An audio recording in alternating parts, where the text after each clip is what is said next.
Buongiorno cari amici, benvenuti anche oggi a una live splash del vostro Marietto veneziano. Da come avete visto il titolo, ho, più persone mi hanno contattato per chiedermi: ma questa guerra che tanti insomma dicevano che non doveva esistere perché nel 2012 ci voleva il salto quantico, il salto del balcone, scendeva giù, vogliamoci tutti bene, siamo tutti fratelli, roba del genere. Insomma, in Ucraina non deve aver funzionato, ci deve essere stata una piccola svista del salto quantico.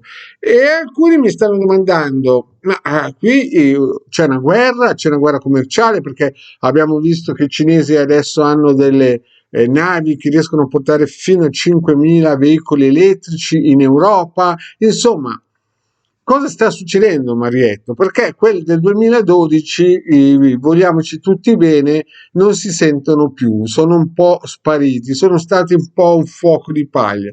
Eppure nel 2010, quando tu spiegavi che avrebbe chiuso il Casino di Campione, che la Russia avrebbe attaccato l'Europa, ti davano un po' del quello che gridava nel deserto.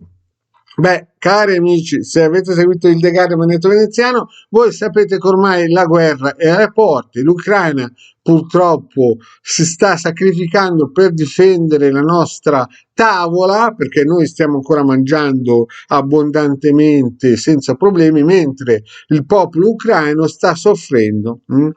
Quindi per tutti quelli che in questo periodo storico vogliono cercare un aiuto, una soluzione, noi il Legare Manetto Veneziano già 4-5 anni fa avevamo cominciato a promuovere sigilli salomonici, poi i sigilli di difesa di Mosè. Insomma, abbiamo dato chiaramente non gratis, ma a pagamento. Ricordiamoci che nessuno vive gratis e mangia gratis. Quando uno va dal tabaccaio, dal fornaio, bisogna pagare, quindi non c'è nulla che viene giù dal cielo gratis.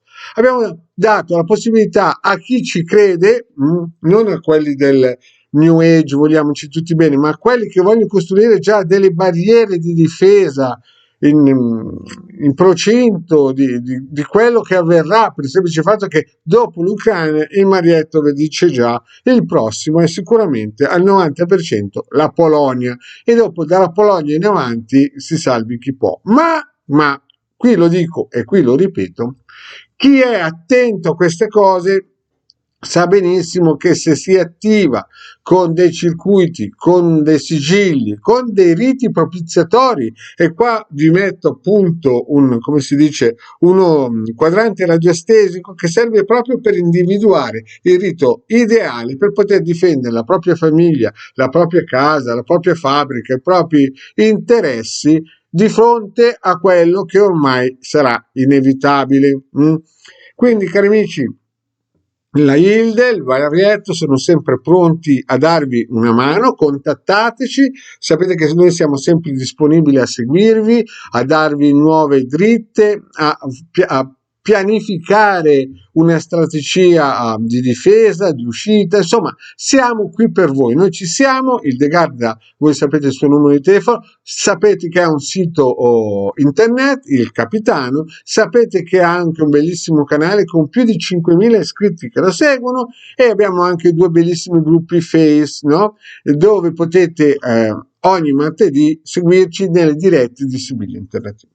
Quindi, se volete provare voi, potete scaricare nel sito del Capitano questo quadrante radiostesico e provare col pendolino quale circuito, quale rito propiziatorio per la difesa, per la guerra che sta per arrivare. E ricordiamoci che gli ucraini si stanno sacrificando per noi. Sono una barriera importantissima e dobbiamo sostenerli in tutti i modi, anche a livello vibrazionale. Nel sito Capitano già il De Galla e Maria Veneziano nel 2015 avevano messo un circuito che c'è ancora a scaricare per difendere l'Italia e tutte le forze dell'ordine, che compresi i magistrati, i carabinieri, le finanze, insomma tutti, la Guardia Forestale, i poliziotti, che i pompieri, che in questo periodo che sta per arrivare molto caldo saranno in prima linea e avranno bisogno anche delle nostre vibrazioni, dei nostri circuiti. E già nel 2015, quando tutti ancora aspettavano il salto quantico, invece i russi ci faranno sentire un altro tipo di salto, se non ci uniamo, se non attiviamo tutti i circuiti. Bene, sapete allora che se volete un consulto, il Legale Manueletto Veneziano sono sempre qui per voi. Grazie e alla prossima, ciao.